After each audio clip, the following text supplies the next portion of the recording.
Et en fait, mon père et moi, nous décidons, à ce moment-là, j'ai 13-14 ans, hein, cette photo est contextuelle, hein. Mon père et moi, nous décidons de nous faire une soirée entre père et fils en regardant Mad Max 2, ma mère étant partie se coucher.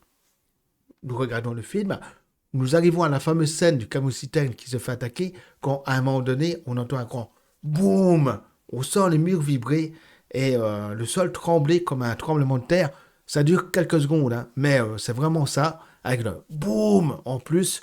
Mon père et moi, on se regarde, surpris. Mon père fonce vers l'entrée de la maison et nous découvrons ce type de camion. Hein. C'est pas celui-là, bien sûr, mais c'est un camion plus ou moins similaire qui est penché devant notre maison. Il y a déjà une personne qui est montée sur celui-ci. Hein. Le côté conducteur est contre le trottoir et le côté passager est en l'air, quoi.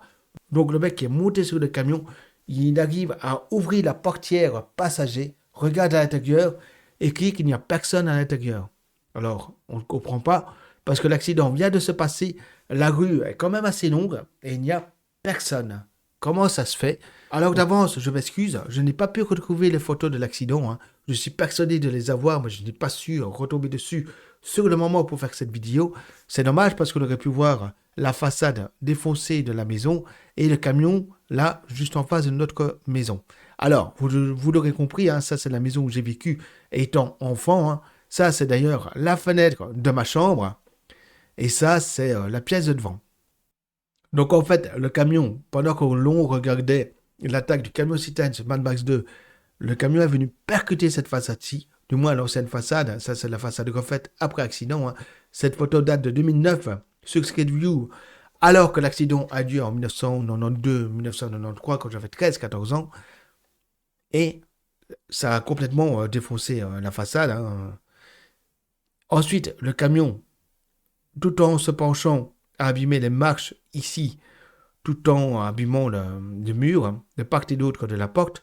Ensuite, sur le flanc, il a glissé jusque devant chez nous, il s'est arrêté à peu près ici. Alors, il faut savoir qu'ici, sur l'ancienne façade, il n'y avait pas de grande fenêtre. Il y avait peut-être une petite fenêtre, mais de mémoire, il n'y avait pas de fenêtre. Tout simplement parce qu'ici, c'était une chambre. Et contre le mur, il y avait un lit. Le lit de la fille de la maison qui avait à l'époque 10 ans. Et par chance, elle n'était pas dans ce lit au moment de l'accident. Hein. Il faisait noir, je ne sais plus vers quelle heure c'était, mais il devait être genre 22 heures quand ça s'est passé.